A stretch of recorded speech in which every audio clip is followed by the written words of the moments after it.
Buenas tardes para todos ustedes. Mi nombre es Juan José Herrera, director de la compañía Latin Trading Company, Universidad Profesional de Trading Latinoamericano. El día de hoy tuvimos las minutas de parte de la Reserva Federal, en el cual tuvimos una visión tanto macroeconómica como a futuro de lo que será la política monetaria y de las decisiones en cuanto a lo que tiene que ver con la tasa de fondos federales, con el tema del empleo, la tasa de empleo, también lo que tiene que ver con el tema del Producto Interno Bruto. Así que vamos a estar analizando esta minuta, este documento que nos entregaron, y vamos a ver diferentes factores, por qué sí, por qué no la Reserva Federal nos estaría diciendo la verdad o nos estaría mintiendo. Ya vamos a ver ustedes qué piensan. Nos los puede dejar aquí en los comentarios.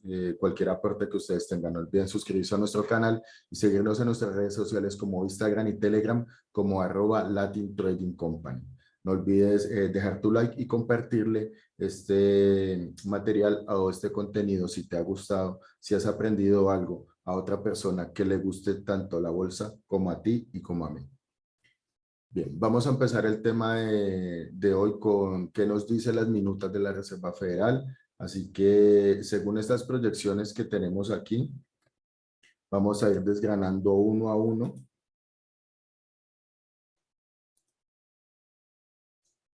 el tema de los datos que nos entrega la Reserva Federal.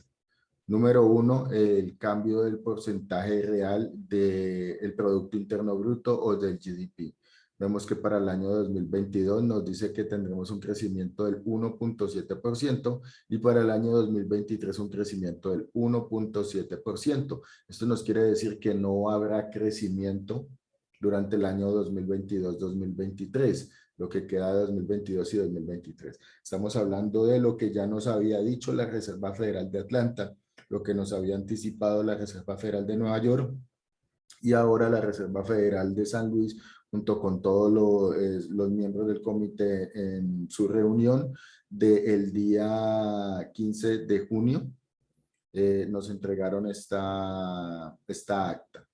Entonces, bien, aquí estamos viendo que para el 2024 tenemos un crecimiento del 1.9%, es decir, 0.2 décimas por encima del crecimiento del año 2023, igual por el año 2022. Es un crecimiento muy corto, muy paupérrimo y por debajo del 2% para la nación número uno, la economía número uno a nivel mundial. Entonces, ¿qué factores podrían estar viendo que podrían beneficiar y podrían cambiar estos datos de crecimiento? La expectativa que tienen a largo plazo los inversores de los beneficios corporativos, un desarrollo disruptivo como la realidad virtual que también está, digamos, en pausa, también el tema de semiconductores, y a pesar de que hay una ruptura de la cadena de suministros y de cadena logística a nivel global, pues vamos a tener realmente que esta globalización va a impulsar a algunas compañías americanas que tienen una ventaja en el mercado en cuanto a otras compañías que apenas estarían empezando de nuevo, otra vez a buscar nuevos suministros y nuevas formas de poder solventar este tema de la división del comercio a nivel global. Por otro lado, estamos viendo que al no tener un crecimiento, pues obviamente las expectativas de inflación tienden a ser muy importantes, ya que si no tenemos un crecimiento, pero tenemos inflación, tendríamos un periodo de estanflación. Entonces, veamos qué nos dice el siguiente informe. El siguiente informe nos dice que la tasa de desempleo, tendremos una tasa de desempleo para el 2022 de un 3,7%, para un 2023 de un 3,9%. Para el año 2024 ya tendremos una tasa de desempleo que tiene reflejado todo el tema de la subida de tipos de interés que se hayan venido dando durante este tiempo. Entonces, tenemos una subida del desempleo del 3,7 al 3,9 y luego del 3,9 al 1.1.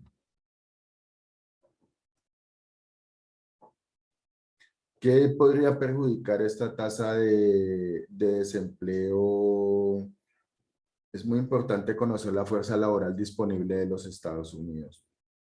Es ahí donde vamos a profundizar ahora para ver si realmente podrán cumplir con las expectativas de empleabilidad según la fuerza laboral disponible que tienen.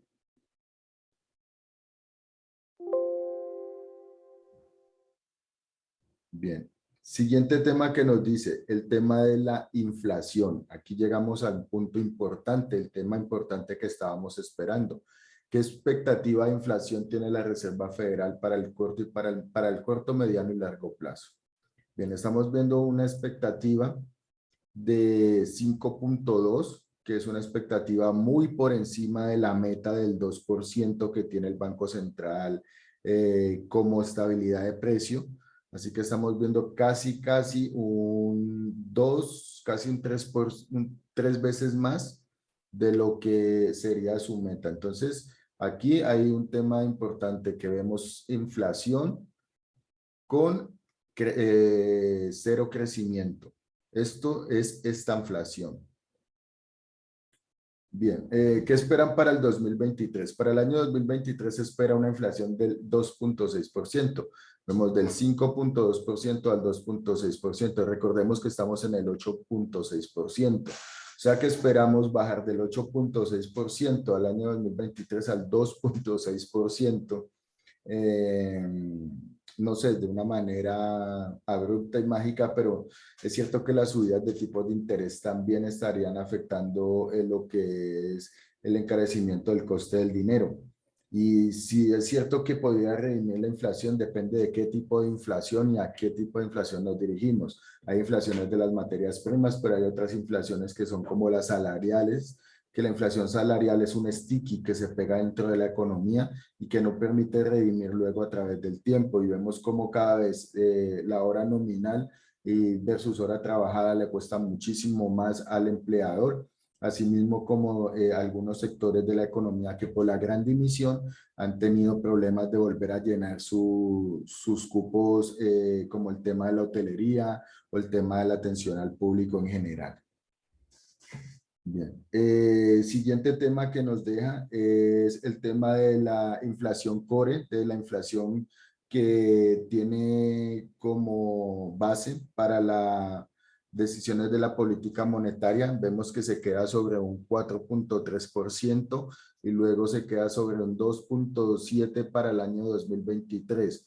Es decir, que remite menos de la mitad y es esa inflación la que tiene en cuenta la Reserva Federal para las subidas de tipos de interés, por el cual si vamos a tener una inflación de 4,3% de una inflación subyacente y con una inflación generalizada de un 5,2 según la Reserva Federal, vamos a tener una tasa de desempleo de 3,7 y cero crecimiento. Lo que vamos a, o lo que estamos resumiendo en este cuadro es un periodo de estanflación, un periodo donde el gasto público también va a ser muy importante, donde va a ser muy importante las importaciones versus las exportaciones. Vamos a ver los retornos corporativos de compañías como las Fan Stock. Vamos a ver cómo se encarece el coste del dinero en la financiación y se afectan compañías que viven de la deuda, asimismo como otras que se han acostumbrado a tener deuda, así tengan beneficios corporativos. Y bueno, vamos a ir desgranando un poco este tema de las minutas. En el tema de los países que mayor Producto Interno Bruto estimado tienen para el año 2020-2026, según el Fondo Monetario Internacional, seguimos viendo en el primer lugar a los Estados Unidos. Aquí tenemos un crecimiento de 24.000 billones, de 22.000 billones del año 2021 y tenemos una expectativa de crecimiento más o menos del 1,3% y del 1,4%, coincidiendo más o menos con las expectativas de crecimiento que tiene la Reserva Federal. No estamos muy lejos de las expectativas que están todas por debajo del 2% de crecimiento. Aún así, sigue siendo la nación número uno en cuanto al crecimiento del Producto Interno Bruto, en cuanto a cantidad de dinero tiene que ver. Aquí no es el déficit neto, no es el superávit neto, sino que es simplemente en cantidad. Bien, aquí nos dice cómo el cambio real del GDP, o sea, el Producto Interno Bruto, se va a mantener sobre el 1.7%. Vemos una caída y una ralentización durante el año 2020, 2021, 2022. Y este nivel que se va a mantener sobre el 1.7% para el crecimiento económico de los Estados Unidos, pues nos deja mucho que desear en cuanto a lo que nosotros buscamos por el tema de la inflación, porque con un crecimiento tampoco los beneficios corporativos, así hayan beneficios corporativos, serían muy por debajo de la pérdida del poder adquisitivo de la moneda a través de la inflación. Entonces, lo que estarían buscando los inversores serían unos activos refugio, perdón, activos refugio, no, activos de riesgo mucho, que sean mucho más volátiles, pero que les permitan, si tienen beneficios, mantener su poder adquisitivo en cuanto al nivel de inflación se refiere. Si ajustamos los beneficios corporativos, digamos, del S&P 500 con el porcentaje de inflación a largo plazo, pues lo que estamos buscando es una tasa positiva de rendimiento, o por lo menos una tasa igual que me cubra de esta inflación. Bien, ¿cómo podría crecer el PIB de una manera más fuerte de lo que espera la Reserva Federal de los Estados Unidos? Bien, tenemos un tema importante que es el tema de la venta de gas licuado, donde se ha comprometido el presidente Biden a aumentar casi un 68% las exportaciones de gas licuado a la Unión Europea. Sabemos que este gas licuado es un 40% más caro que el gas ruso, así que sería una ventaja para Estados Unidos en cuanto al crecimiento o a los ingresos o el crecimiento de las exportaciones de materias primas y los ingresos, y también sería un decrecimiento de la renta y del capital, o precisamente un atraso en el crecimiento de Europa si siguen comprando un gas a este precio y con estas condiciones. Entonces, por ahora es importante ver cómo compañías que se pueden beneficiar como compañías americanas productoras de gas licuado, que estarían en este compromiso de entregar toda esta producción en Europa. En el lado de la tasa de desempleo, nos dice que tendremos una afectación de un 0,75% para el año 2022-2023. Así que el empleo es uno de los temas importantes en los Estados Unidos en este momento. Es uno de los temas que, digamos que la fuerza laboral disponible de los Estados Unidos ha venido en un decrecimiento bastante importante durante los últimos periodos de tiempo. Esto da un decrecimiento también de la zona de lo que es la industrialización, si no tenemos automatización y por ende desarrollos de nueva tecnología, pues sí podrían tener muchos mejores beneficios corporativos siempre y cuando supliéramos esta fuerza laboral. Pero hay otros sectores de la economía que necesitan de esta fuerza laboral y que no lo están teniendo a la mano, que no está siendo fácil conseguir pilotos, no está siendo fácil conseguir camareros, no está siendo fácil conseguir barman, ciertas personas que ya tengan la capacitación. Entonces, si bien es cierto que hay un aumento del desempleo, lo que no hay es un personal capacitado para diferentes tipos de labores, más que todo de la atención al público. Es aquí donde la fuerza laboral disponible va a jugar bastante durante el periodo donde las compañías empiecen a hacer recortes de personal, porque si suben las tasas de interés, para el empresario le va a ser mucho más costoso poder tener dinero disponible para el pago de nóminas. Aparte que si hay una recesión económica, la gente va a tener menos dinero disponible para poder comprar, y por ende también van a tener menos dinero, menos producción las empresas, porque se va a suponer que las personas no tienen una capacidad de consumo. Es aquí donde la tasa de desempleo se convierte en una espiral que tiene que vigilar muy de frente el gobierno y la Reserva Federal, porque es ahí donde se va a afectar directamente las subidas de los tipos de interés. En otro lado, la tasa de inflación nos dice que van a llegar a una tasa de inflación al 5,6% porcentual de el año 2023 y para el año 2024 que iríamos bajando, perdón, año 2022 y para el año 2023 iríamos al 2,6%, para el año 2024 llegaríamos a la zona del 2,2%. A ver, la inflación, a pesar de que la pérdida del poder adquisitivo generalizado, también podemos encontrar que no solamente tenemos una sola inflación, tenemos inflación de materias primas, tenemos inflación de salarios, tenemos inflación en cuanto al tema del coste del petróleo, tenemos inflaciones en el coste de la vivienda, materiales de construcción, etcétera, etcétera. Tenemos inflación en muchos sectores de la economía. Para redimir esta inflación teníamos que ir buscando diferentes factores que no solamente son el tema de la Reserva Federal, de lo que ella pueda controlar. Aquí la Reserva Federal nos está diciendo, yo puedo controlar la inflación de los Estados Unidos y llevarla a un 2%, pero es que la Reserva Federal no controla el precio del petróleo. Y es uno de los factores importantes de la inflación, porque a la subida de la gasolina, a la subida de los fletes, a la subida del transporte para entregar el producto o el servicio, el producto terminado, pues realmente voy a tener un encarecimiento del coste de producción. Si por el contrario tengo otros factores como la cadena de suministros, bloqueos, tráfico marítimo, un desastre natural, tenemos, no sé, hay muchísimos variables, son factores innumerables los que podemos tener que son asociados al tema de la inflación. Como decía el mismo presidente Jerome Powell en el discurso del fin de semana de los presidentes de los bancos centrales. Ahora entendemos un poco mejor lo poco que entendemos de la inflación. Entonces, este modelo nos dice que tiene un 70% de confiabilidad de que se pueda cumplir, pero los factores que limitan a la demanda los puede controlar. Los factores que limitan a la oferta no los puede controlar.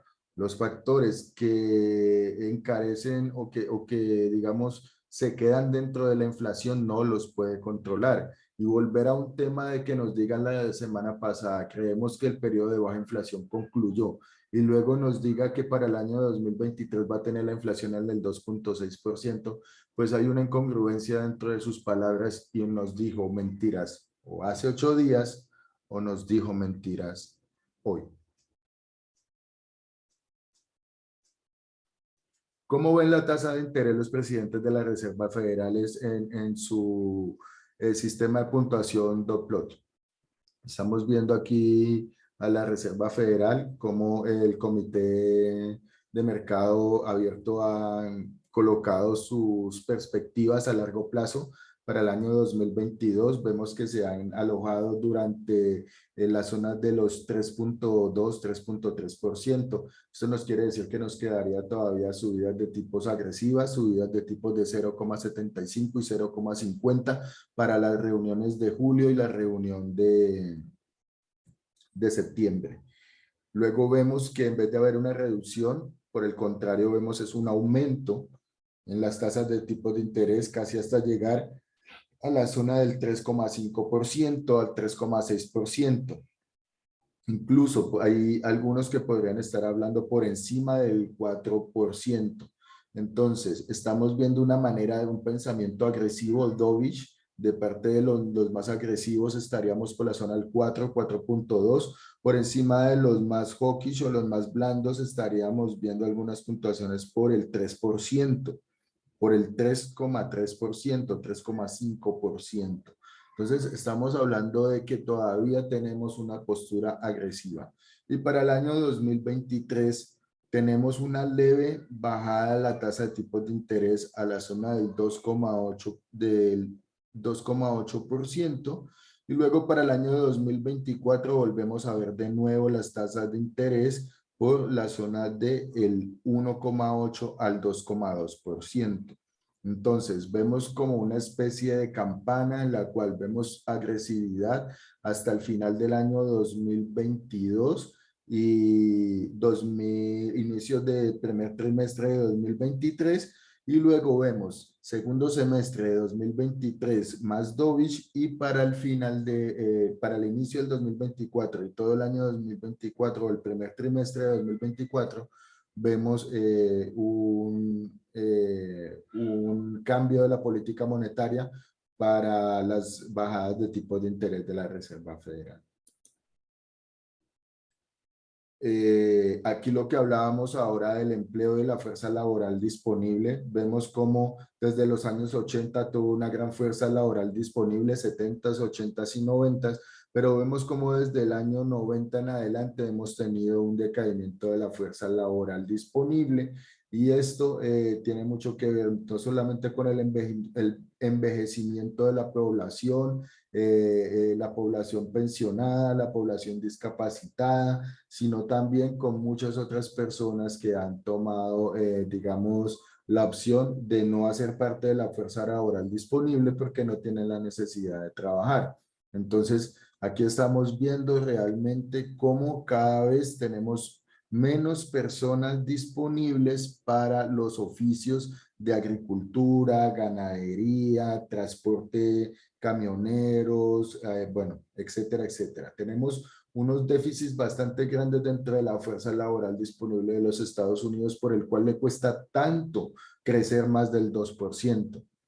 El empleo de la tasa de empleabilidad antes del COVID estaba en Estados Unidos en el 3,7%. Y si vemos que estaba en el 3,7%, y es lo mismo que nos acaba de decir que estará en el año final 2022, y 3,9, 3,7, 3,9. Es como si realmente estuviéramos en el mismo punto del COVID, pero sin los efectos de todo el estímulo fiscal que tuvimos.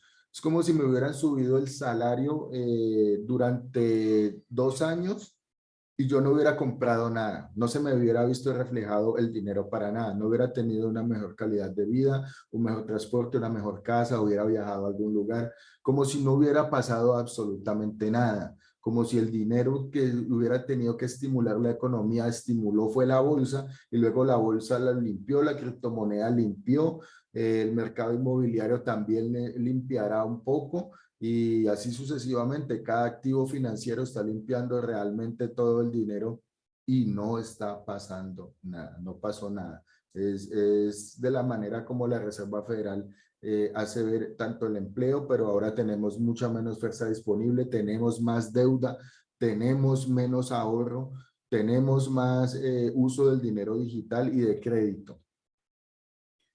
Vemos aquí como la página oficial de migración de los Estados Unidos está recibiendo peticiones para alcanzar el límite de 23.500 visas de trabajadores no agrícolas temporales de El Salvador, de Honduras, de Guatemala, de Nicaragua. Están buscando realmente fuerza laboral disponible extranjera.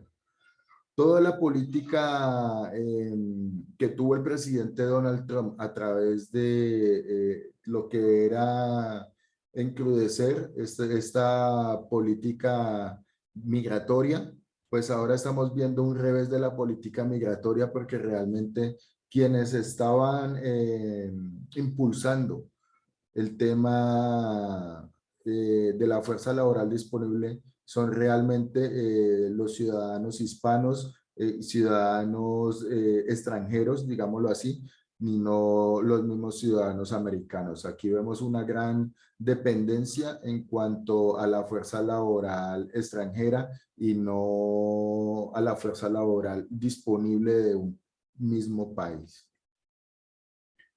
Aquí vemos cómo las horas semanales agregadas y las nóminas a los empleados en la producción y de los que no son supervisores, es decir, nóminas de trabajos más informales, se han visto aumentada casi a 114 horas. Hemos visto en sectores donde la construcción, la manufactura, sectores donde la educación, actividades financieras, etcétera, etcétera, han tenido que pedirle a sus empleados extensiones de sus horarios porque precisamente no tienen cómo suplir este tema de la fuerza laboral, de la mano de obra disponible, y por el cual hay sectores como el industrial, sectores no agrícolas que se ven afectados y han tenido que cargar a sus trabajadores. Vemos año contra año, perdón, mes contra mes, cómo ha venido subiendo el total de horas laborales trabajadas, y esto es una carga excesiva para las personas que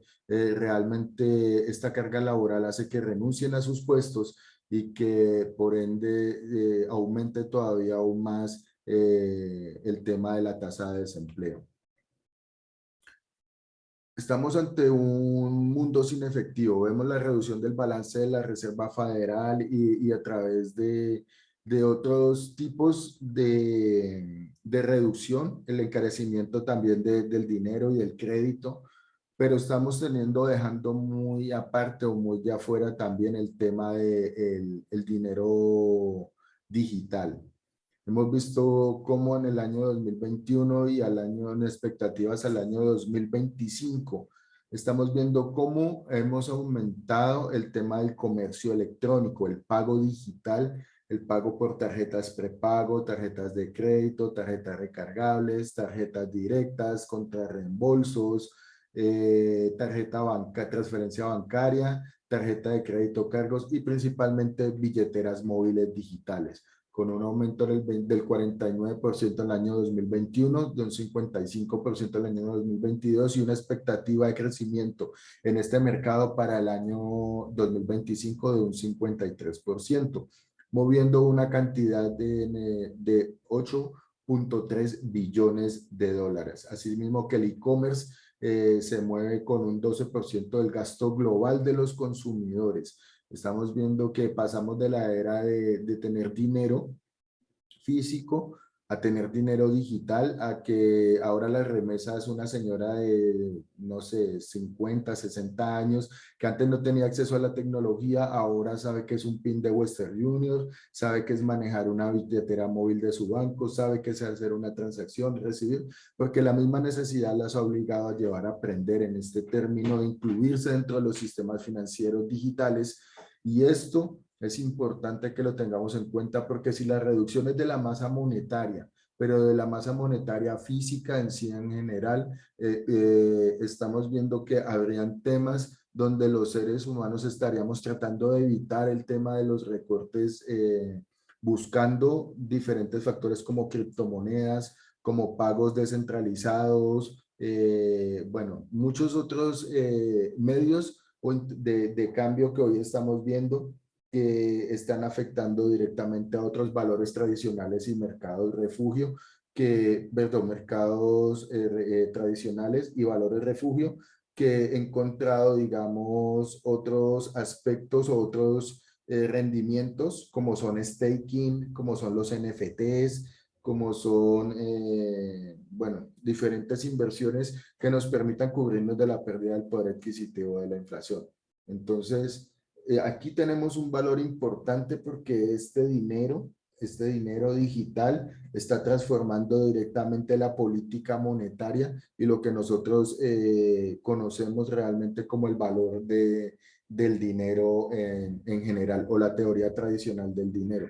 Aquí estamos viendo valores como las criptomonedas, que no podríamos hablar si es un valor como activo refugio a largo plazo, si es una moneda o no, pero sí estamos viendo que hay diferentes factores por el cual los seres humanos sí estamos moviendo dinero de la parte fiat a la parte digital, y en gran cantidad.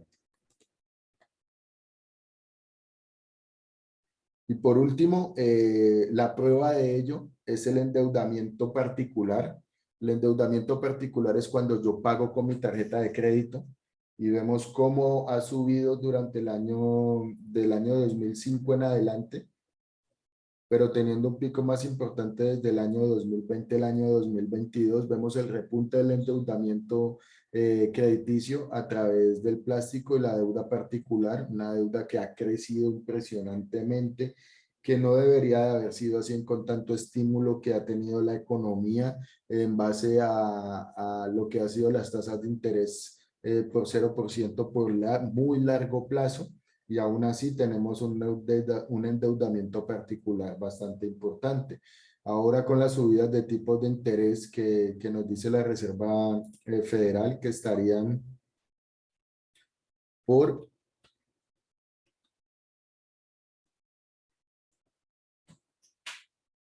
el 3,3%, pues entonces estaríamos viendo que toda esta reducción de este balance, en comparación con lo que tenemos del cero crecimiento, en comparación con lo que tenemos de la compra del balance de la Reserva Federal junto con el SP500 o con la bolsa, que vemos una correlación del 90% positivo.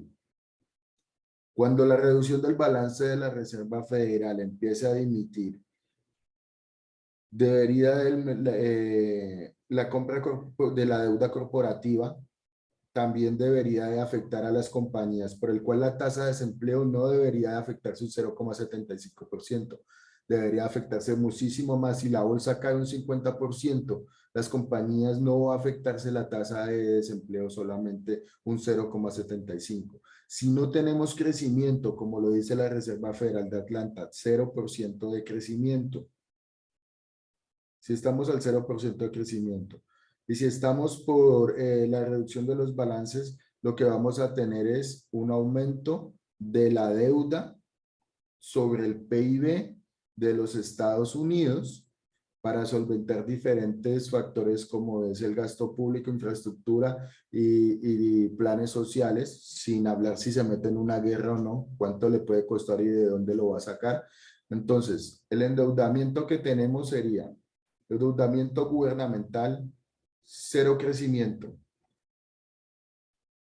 acciones de renta variable en riesgo y reducción del balance de la Reserva Federal. A esto le tenemos lo que la Reserva Federal nos dice que es el aumento de las tasas de interés para hasta el 3% con subidas del 0,75%. Y este fue todo el resumen de las minutas de la Reserva Federal. Hemos aquí desglosado uno a uno lo que nos ha dicho el comité de mercado. Y bueno, espero que con esto tengan una expectativa tanto a mediano como a largo plazo de lo que serán las decisiones de política monetaria que nos esperen para este 2022 y 2023. Si te ha gustado este contenido, no olvides dejar tu like, suscribirte a nuestro canal para que estés al día con nuestras actualizaciones y no olvides compartirlo a una persona que le guste tanto la bolsa como a ti y como a mí. Familia LTC, go.